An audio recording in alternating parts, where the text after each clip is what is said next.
Dr. Miranda, the man, the myth, the legend. He's a local hero. He's been doing medicine for quite some time. And I just want to kind of share some of his stories of how he's gone 32 more rentals in just 2021 alone. And Dr. Miranda, welcome. Do you want to kind of share how we met and our backstory? Yes. Glad to. Uh, Pastor Chris and I, well, pretty much met at his gym that he owns. I wanted to sign up, and he's a very likable guy, and so we had visited different times, and we discovered that we both do real estate investing. He's like years ahead of me. I'm just starting, and but I started hearing a lot of concepts from him that intrigued me, because I realized, man, I think I'm doing I'm doing this business wrong. So basically, that's essentially how it started. I got to learn way more about the business, how to do it, from Pastor Chris. Wow. And we have been, I guess, friends now for almost 2 years. It's about the time we met. And when I first met Dr. Miranda, he was telling me about some of his deals. I'm like, hey, that's great. It sounds like we're doing good. And here's a concept that maybe we should think about. And I remember one day we were sitting there and we were working out, and I was like, what's the one thing that's not taxable? And he like looked at me kind of weird, and he's like, I don't know. And I was like, debt isn't taxable. So if we're watching this right now, please understand that if you pay yourself in debt out of real estate, it will not show up on your tax return, and you can use that money to go acquire more rentals and more real estate tax-free, and then scale up and over and keep going. So that was like the first time that I think it clicked, and he was a long sell customer. I will be honest with you. It took Dr. Miranda months, maybe longer than months. I'm trying to think. We first talked about it probably October. Yeah. I think it was around October. I was telling him, I was like, look, I can teach you how to do this, and I want to. And here's some ideas that'll help you along the way. And he was, I found that the smarter people are, a lot of times the harder it is to sell them on something, to say that, like, this can probably help you. And then eventually, I don't know, what was that point that we decided that I do want to learn how to do this a different way? Well, up until that point, I've been learning from just books. I mean, after all, there's really no real estate investing degree. It seems like you learn it from different people, except for, of course, being a real estate agent. But the business itself, it seems like you learn it from just different people. I was just learning about it through books, and so when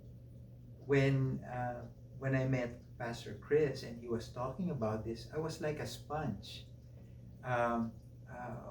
What I was trying to pick his brains and trying to learn secrets, And at that time, it just so happened that my biggest problem was these taxes.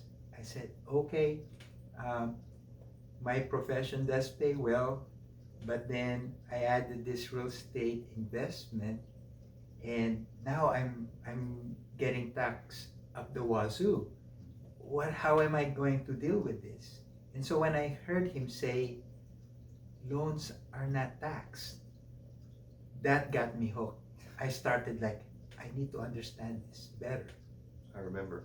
And another thing too, if we're watching this, if we're paying tax on our rental income, we're doing it not maybe the best way, because there are ways that you can legally pay zero forever on rental income the rest of your life. And what that means for some people in different positions, like if you make, let's say $200,000, and you pay 50% in tax, that means you net $100K from your profession. The problem is that you're only clearing half of what you earn. But in real estate, if you do $200K, you keep $200K. Now, that has to be done a certain way. There are laws, there are rules, but if we do what the government wants us to do, they will reward us, and it's for everybody. The key is, I hope the people watching this that are inspired to say, look, I am just a dumb high school kid that almost dropped out, and here we are, 10 plus years later, well, longer than that, actually, I'm getting older, to say that, like, we are able to help people do this from, we've had people that have went from no rentals to 12 rentals, have some rentals and get more, but we want to help people. At the end of the day, the goal is really, how can we help our family, our community, our church, our people around us? Because one thing I like about Dr. Miranda is his heart, and that's one thing that it's attractive to me, because he cares about people. Being in medicine, working in the church, is why get more stuff just to get more stuff? But there has to be an end goal, and maybe we talk about that. Where are we going with some of this stuff? What do we want to do with it? Well, we do what we do for family, and I know we have a lot of different whys. I realize success would be defined differently for different people. For me, if I'm not taking care of my family, then I've failed. And really close to that is that if I'm not doing what what God placed me here for, then I also failed as well. And those are the main two things. What's my purpose here in life, and how am I taking care of my family? And real estate investing is an amazing vehicle towards achieving that, making that happen. It's true. And through the course of this, by the time this year is over, we will, when I say we, Dr. Miranda is the one who's done all the work. We simply offer some ideas and say this is how we can do things a little differently, but we are pretty well going to look at his first double in income. And then the goal is you double again, and then you double again. But like you're saying, your purpose is take care of your family and help people, because at the end of the day, it's the people business. And rentals, if I've heard it said, I don't want rentals because people are problems. I don't want someone calling me in the middle of the night to repair a leaky faucet or something like that. Well, if people are problems, that means that he's a problem, I'm a problem, you're a problem. And that's maybe not the greatest way to think about it. So people are important. People matter at the end of the day, and we take care of our tenants, we take care of our managers, the employees, and it's a good business. It's something that you feel great about. I don't know if he's looked at other opportunities maybe in the past that didn't make sense, and maybe have you done anything else? I realized this would be a good time to bring up why did I ever even go into real estate investing. Medicine, it pays well. It takes care of the family, but it's really time intensive. You spend a lot of time at work. Yes, you bring home good money, but then that's at the expense of family time. And I said, if I look ahead, I'm about to turn 54, so I'm looking at retirement. If I'm 65 and I'm doing what I'm doing right now, I'm just gonna get busier, and I really won't have time for the family, and that's gonna be my life. And I said, that's really not life. I have seen some physicians work past retirement age and kept on working and working, and they just died. As in, literally, they just passed away. As in, what? They just work and work for money, and then never got to enjoy that. And I'm sure at the expense of family time as well. So I said, I have to do something different. I cannot keep on doing this. I'm basically trading time for money, which is basically what a job is, and any job really. you trade time for money. How can I do something that can earn passive income that will still continue to pay me after I have done most of the work, and it requires not a lot of work anymore. And I thought about the clinic because we own the building. I own the building, and I was thinking of that. I said, okay, somebody is paying rent and it pays the mortgage. Hey, why should I? Why not rentals? Why not real estate investment? Uh, you have that property, but somebody is paying your mortgage, which brings us to the point of good debt and bad debt, Pastor Chris. Right.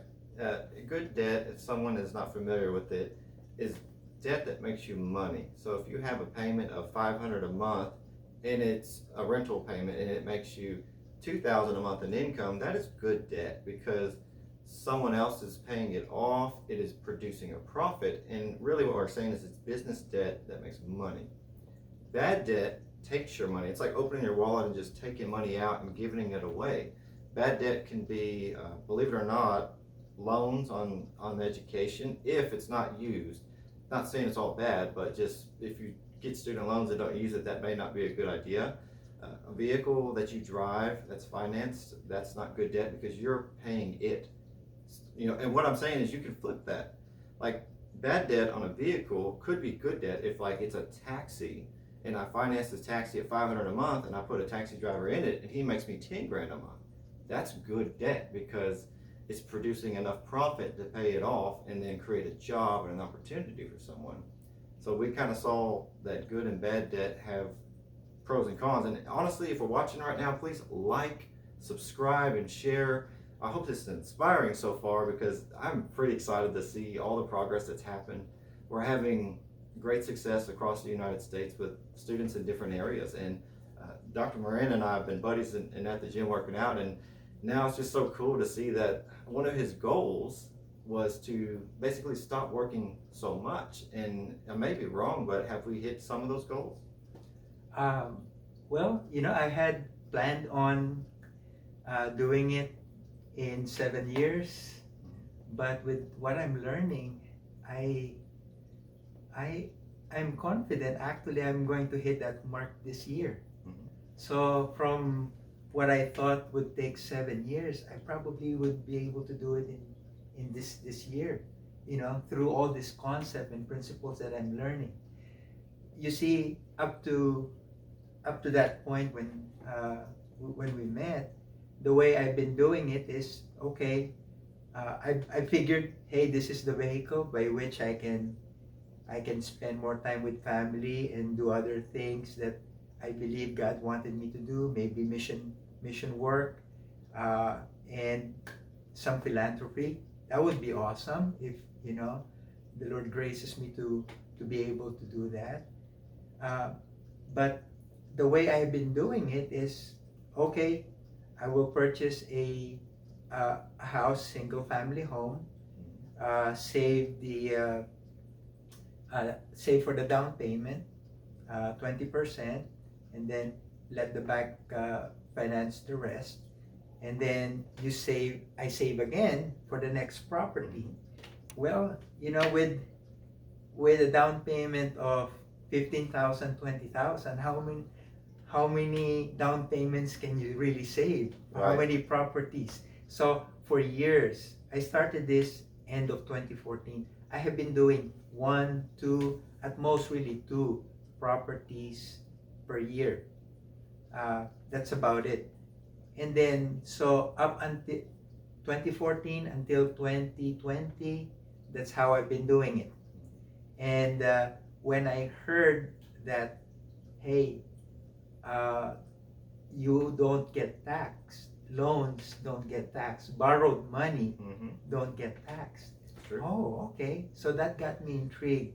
So I tried to understand more of this, and I said, I have all these properties that have built equity, and I learned about refinancing them, So I got some money out of those properties.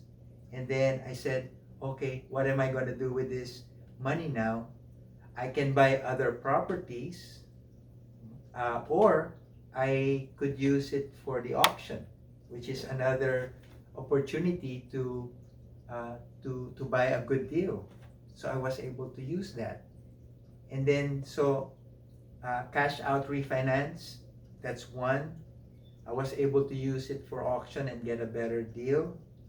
And then from that property that I purchased cash, that I fixed, got rented, and then you can also refinance that and keep on repeating it, the BRRR strategy. Yes. I was able to pull out money from that to buy other properties. And so that's how from 2014 to 2020, I was just doing 1, 2, 1, 2, 1, 2. Year 2021, I will be doing 32 by next month, 32 units by next month.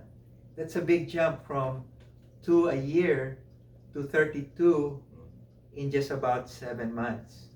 That's awesome. And through the different concepts that I've been learning through the mentorship. Yeah, I'm so happy. And if we're watching, he said a couple things there, so let's clarify. We are not encouraging people to go get into debt to buy stuff.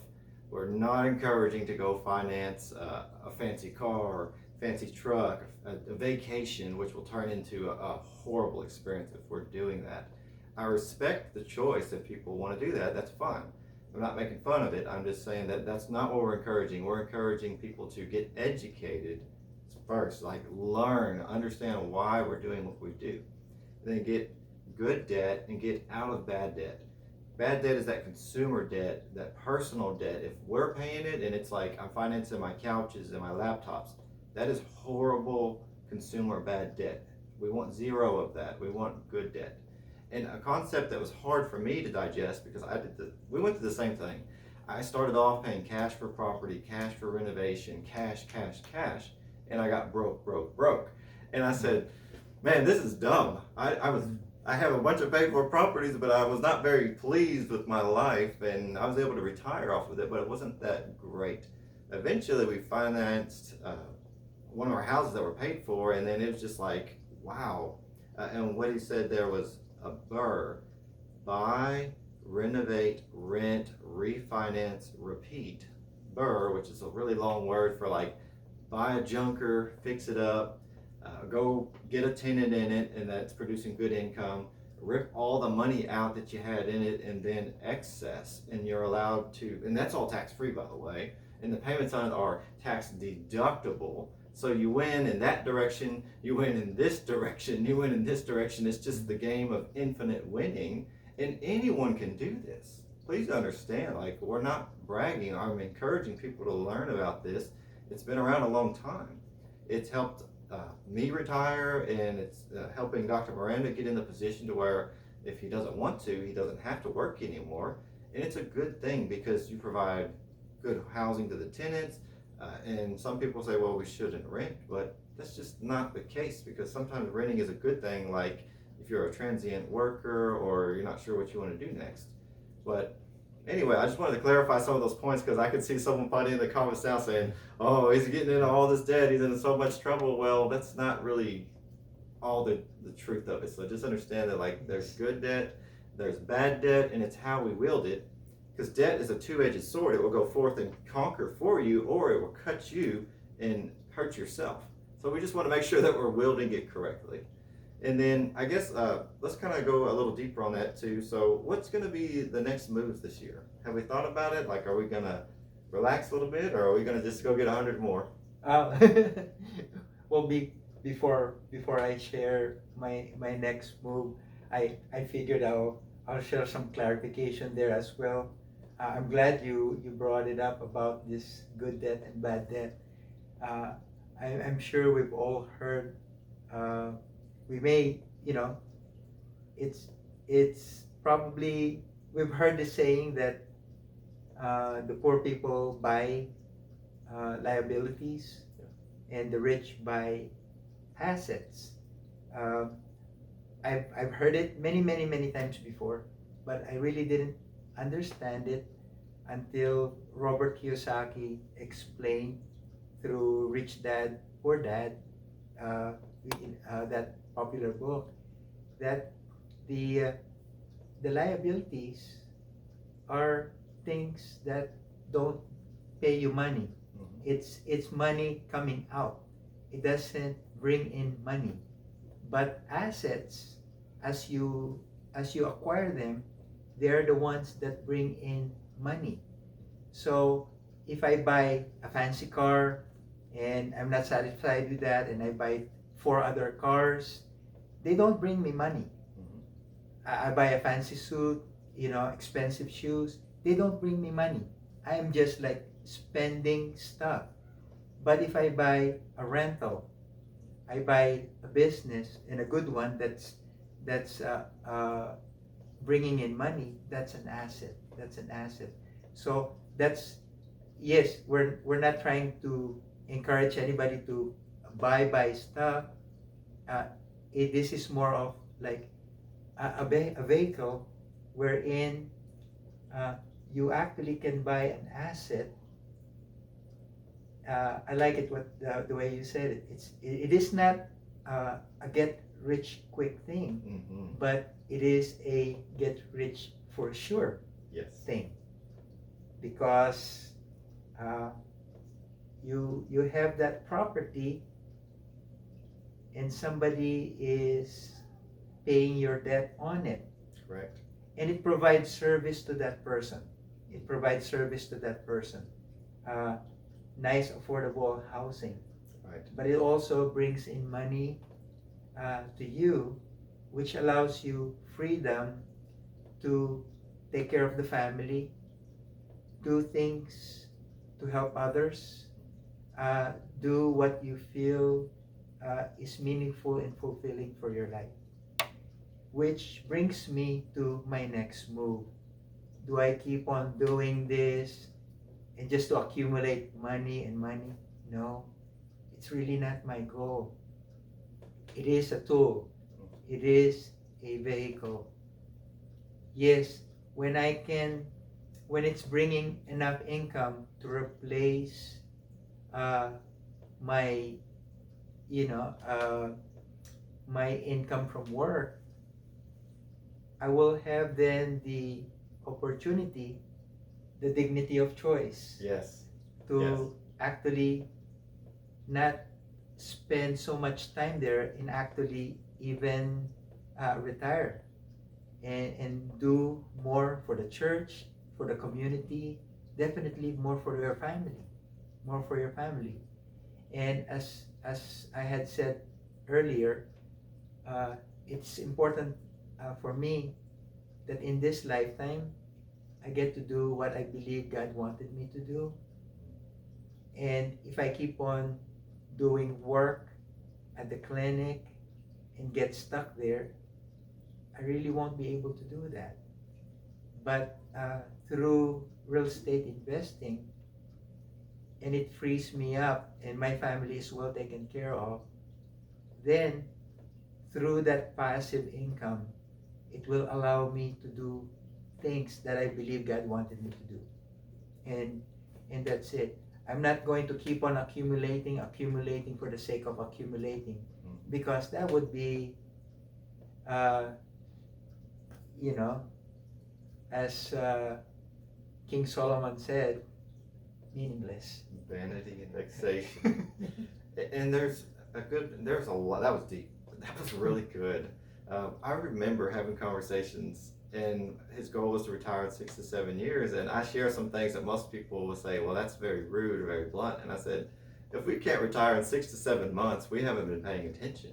And that's to say that, like, this is a vehicle that most people can get in if done correctly. It will not get you rich quick. The whole concept of getting rich quick, the Bible talks about you'll not go unpunished. I don't know how to do that. I wish I could share some concepts that, like, hey, here's how you can quickly make 50 grand a month. And it's not been quick. It's been a series of steps that take time And then you can go from 50 grand a month, 100 grand a month, $250,000 a month. It takes time, it takes effort, it takes energy, and it's not something that you have to have an end reason for why we keep doing it. Because like he was sharing there, it's not so much about accumulating. So what is the goal? Like, what's the point of getting more? And I've shared before, I think some of the reasons why I personally do it is I want to give $3 million to charity of my own cash.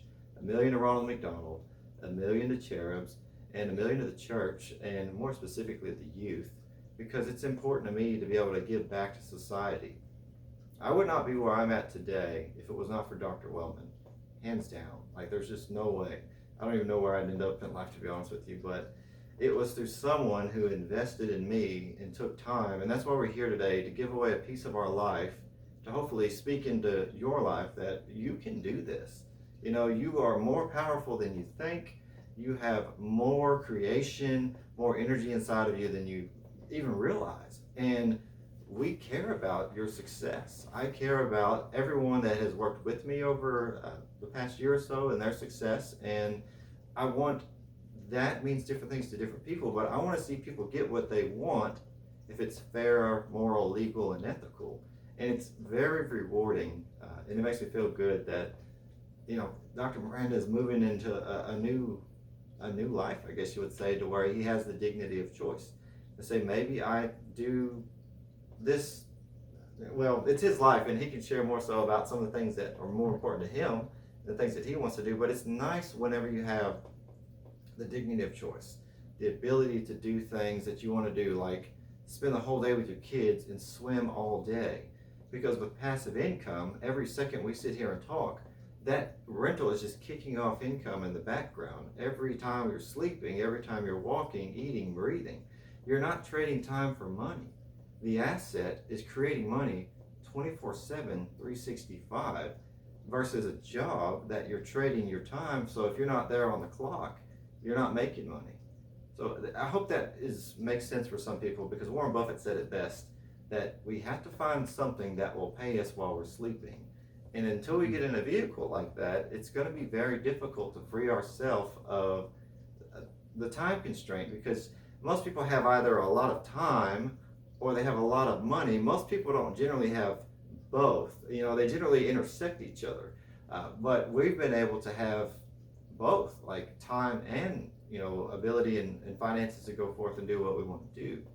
And that is because we had someone who helped us get there, and I'm a product of someone investing in me, several people over the years. This is not something I've done on my own. And same thing with, my friend here. I think he would be able to say that, like, the reason he's where he's at today is because of strong biblical principles that have spoke to his life, other men and women over the years that invested in him, because no one does it all on their own. I did not do this on my own. I've had people help me. And what I mean by help me is, like, it's not a hand out, it's a hand up to say that we can do better and to challenge each other. So, Amen. Amen. A thought came to mind when you were sharing this, how success could be different for different people, because it is what is meaningful to you.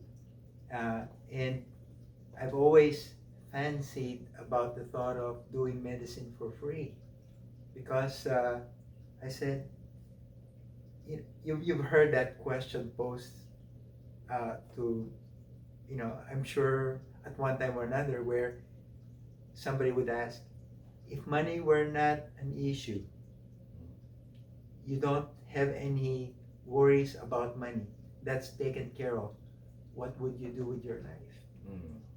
Wow. You know what? I said, well, I'd love to, that would be amazing if I can actually do medicine for free and not worry that how to take care of my family. You do this, we do what we do to take care of the family. What if I don't even have to worry about that? And that's for me, and I'm sure you have different goals, aspirations, and what is meaningful in your life. But it is a vehicle that allows you freedom to do what you wanted to do and what you love to do and what you desire to do if money were not a problem. And real estate investing, I believe, is an amazing vehicle to do that. That was deep. That was really deep. And let's ask ourselves these questions. If you have infinite finance and infinite time, what will you do with your life? And that's why, I will be honest, that's why I'm here today. Because I feel convicted. And when I reached financial independence, I was in my mid-20s. Did first million, late 20s, multiple early 30s, and now we're into acquiring $1 million a month in real estate. And that is not to brag, it's to say that it provides a vehicle to get you where you want to be. And so now you have to ask yourself these weird questions of, what am I going to do the rest of my life? You know, if you don't have to get up and work today, just sleep all day and still get paid, what do you want to do? Do you want to paint? Do you want to practice medicine for free? Do you want to spend all day with your family? Do you want to go around the neighborhood and see if people need help cleaning up their yard? I don't know what that is for you, because success is to different people. Success means different things to different people. I heard it said that success is the continual realization of a worthy idea. Success is the stay-at-home mother who's proud to be a stay-at-home mother, that loves to be with her children and read books to them and invest in them. Success is the school teacher who wants to be there and invest in those young minds and to say, look, we can be better than we are because we can become more than we currently have and what we are doing today. And that's kind of like why I'm here and why we're doing this, is we want to speak into your life to say that you can do this also. Please understand, I came from a normal family, and I think Dr. Miranda comes from a fairly traditional family. And, you know, we are just normal guys and been very blessed to do certain things. And really it all started with one person, with one idea to say, you know, you can do better than you currently are. I used to have a pastor. I don't know why I'm kind of derailing, but I just feel like it's the right way to go. I had this pastor, Ralston. He was 6'4", had glaring blue eyes, and he scared me. And I was doing some stupid stuff at the time, and I had this nightmare. And then he's preaching to the youth, and he looks me right in the eye. And he says, you know, you've been doing some of this stuff long enough. It's time for you to break through and break free of this. And he grabs a guitar, and he smashes it on the altar, and he looks at me, and he's like, there's some things in your life that you need to break. And I think there's some things in your life right now, whoever's watching this, that we need to break free of. The thought that it's a bad thing to do well in life. Stop holding yourself back. Stop being afraid to reach for the success, for the things that God wants you to have. There's nothing wrong with doing well. There's nothing wrong with living a great life, with living a godly life, with living something that you're proud of, that brings you honor, that brings you dignity, that brings you respect, that you can invest in your community, invest in your children, invest in people. That's why we're here. This is an investment in you. And that's why we want to help other people say that you can do this also. We care about you. We care about your success. And at the end of the day, that's really, I think I've come to the realization over the past, I don't know, year or two, I've kind of ran from it, that I think the reason I'm here and the reason I'm on this earth is to help as many families that want it become free of the day-to-day grind and the things that don't bring them joy and pleasure. Now, you will have to pay a price to get there in terms of your effort, your time, your energy. But I really have started to realize that I think that's my purpose. And not only to have a great, awesome time with my family, but you know, we're like a form of extended family here. The subscribers, the clients, people that choose to work with us, it's a family thing to where like we want people to do well. And I think it's becoming almost like a rare jewel today that people investing in people caring about people. It's a form of ministry. It's really strange. Anyway, any thoughts on that? Well, the the thought that came to mind right away is Dr. John Maxwell. Uh, he talked about adding value. You want to have the best year of your life? Do this. The first thing that comes to your mind, first thing you do is think about adding value to people. Uh, and every time you meet people, add value to them. And he says it's way better, but that's how I remember things, that if we keep on adding value to other people as the Lord had done, uh, life will be a lot more meaningful, a lot more meaningful. What we sow, we reap, and basically we're sharing something that has made a difference in our lives in terms of achieving what is meaningful for us. I'm just beginning. Pastor Chris is way ahead of me, but he has helped me tremendously to understand this vehicle. And uh, if this will allow you to become free to do what is meaningful and what something that can add value to you, to your family, to a lot of other people, then we are blessed for doing it. Agreed. I've heard it said by Zig Ziglar, if you help enough people get what they want, eventually you will get what you want. This is a hard idea for most people kind of in the middle or on the lower end of the spectrum, because I've been there, right? I am you. I was there. But what I struggled with when I was on those ends of the spectrum was I was selfish. I only thought about myself and say, it's what can I get? What can they do for me? And it wasn't until I moved into the wealthy thought of saying, how can I help someone else do better? How can I help someone else acquire more income, to achieve their dream, to go out and do whatever is important to them, whether it's go on a vacation that's paid for in cash from their business, or someone who owns a business to say, how can I hire my next 5 guys and my next 5 employees to provide their family a stable, secure thing that is meaningful to them. And I just, over time, I've realized that we want to invest in people. We want to provide value to people, help them get what they want, and eventually you'll get what you want. And we've shared, one of my desires is to give a large donation to charity. And here's the God factor. We have to talk about the God factor. What you think will happen, but not the way that you planned it. Now let me explain. I had a goal of 10 million in assets, and I knew this was going to happen. It's not even a question. But I thought I was going to do it on my own. But the God factor happened, and what that means is God will give you opportunities and bring things into your life to where I say, well, that's pretty selfish to try to do it on your own. You have other people that want to work with you and invest with you, and I'm not going to go too deep into that. But what I'm saying is stop thinking about just yourself.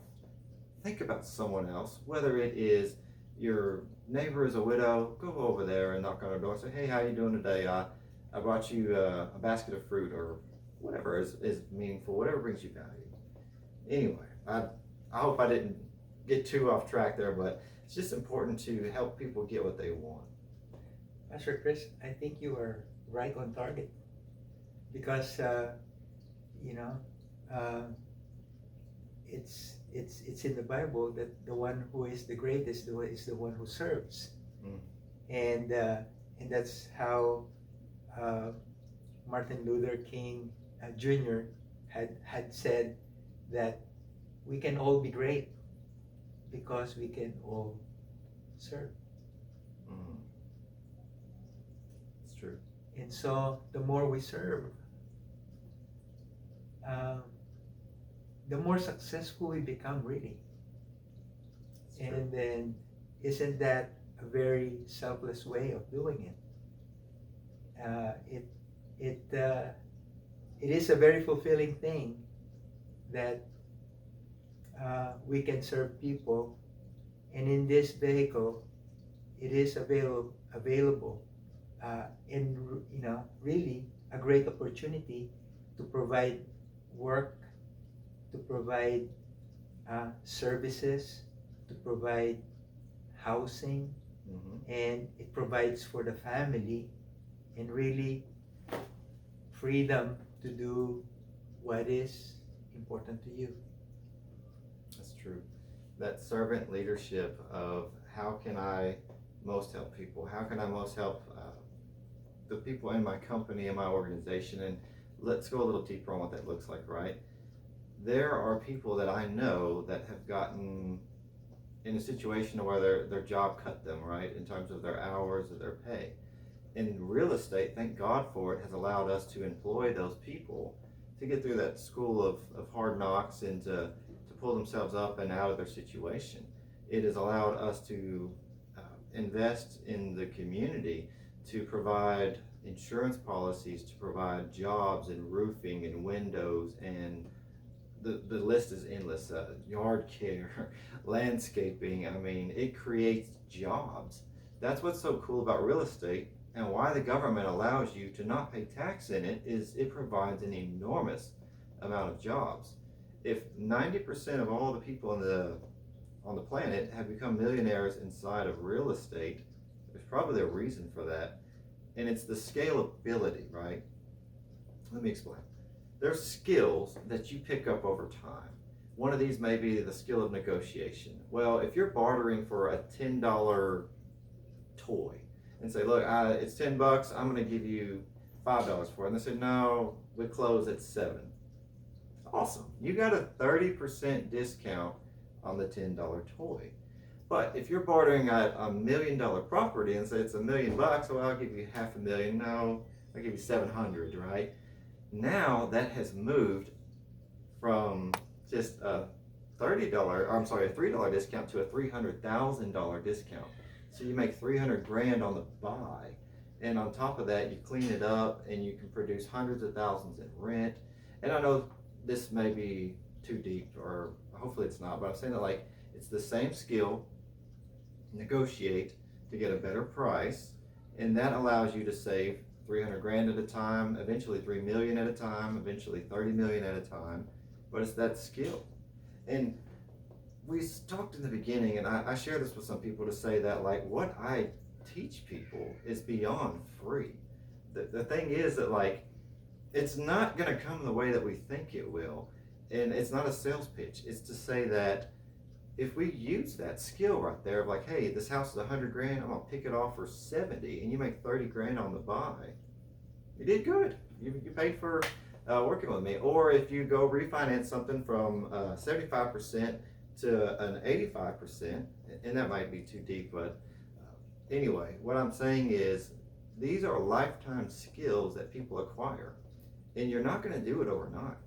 You know, he's been doing this for a little while. I've been doing this for a little over a decade now, and I feel like I'm finally getting better at it. And it's because like you're not great at anything. We talked before about the analogy of a piano. The first time you play piano, you're gonna be awful, right? You just don't sit down and just sound like Mozart or anything like that. But you come back and you play it 10 more times, okay, I get a little more comfortable with how to sit, where to place my fingers. Then you go acquire some books and you start to read through them or watch some YouTube videos. Maybe eventually hire a piano teacher to come over and you play that thing 1,000 times. And don't do the same 1,000 times the same way. Every time you go at it, it's like, okay, I just learned a scale. Now I've got a teacher. Now I've got a second teacher. Now I play for the school or I play concerts. It's that repetition. It's that consistency. And that's what people are lacking a lot of times is discipline and consistency and skill that will push you forward. And anyway, any thoughts on that too with the skill that you've acquired? Because you've acquired a lot. I've heard that it's a game and that we get good at it as we keep on playing it. Mm-hmm. And so the one who would play Monopoly 1,000 times versus one who played it 5 times would likely be much better than the other one. And as we keep on doing it, we learn on the go. that's the important thing that I learned. Um, and the more mistakes we make, the faster we grow, really. And but if you don't make that first mistake, it holds you back. So just try it and do it and learn more. And learning from a mentor, I feel is essential. A lot of the people who are successful doing this, they talk about a mentor, somebody who had invested their life in them. Dr. Willman. Yeah. Jim Rohn talks about Earl Shaw all the time. They all have mentors. Right. And so I'll stop there, Pastor Chris. Oh no, it's fine. And what we're saying is, it's about, don't fall off the horse and think that you can never get back on. If you're going to do this, you're going to make mistakes, right? I have, and that's what's good about having a coach or a mentor, is like, I've fallen off the horse a lot, and I've gotten hurt a lot. And most people wouldn't be proud to say that, but I tell you, I learned more from my mistakes and more from my failures than I ever learned from my successes. Because then you start to learn how to, basically buckle up your seatbelt and say, let's go. I know how to ride this joker now, and I'm not going to fall off this time. And so what I'm getting at is, like, the reason people get good at something is through a mixture of failure, through having someone to help them in the process. And don't be afraid to learn. The person who's not making mistakes is not doing anything with their life. We've made a ton of mistakes. Robert Kiyosaki, he was in a room one time, I like this. He said, the reason I make more than anyone in this room, and I have more than anyone in this room, is I failed more than anyone in this room. And he's like, don't be afraid to fail. And it's gonna be okay. You're gonna make mistakes, it's gonna hurt. But you can kind of lessen the damages and lessen the pain from learning from people who have already made those mistakes. Yes. I guess in closing, this is my friend Dr. Miranda. I hope that we can do some more videos like this, and we can check in 6 months to a year from now to say that you can do it. Please like, please subscribe, and please share. Live inspired, and as my mentor told me, be great as always and give back. Thank you. Thank you. Thank you, Chris.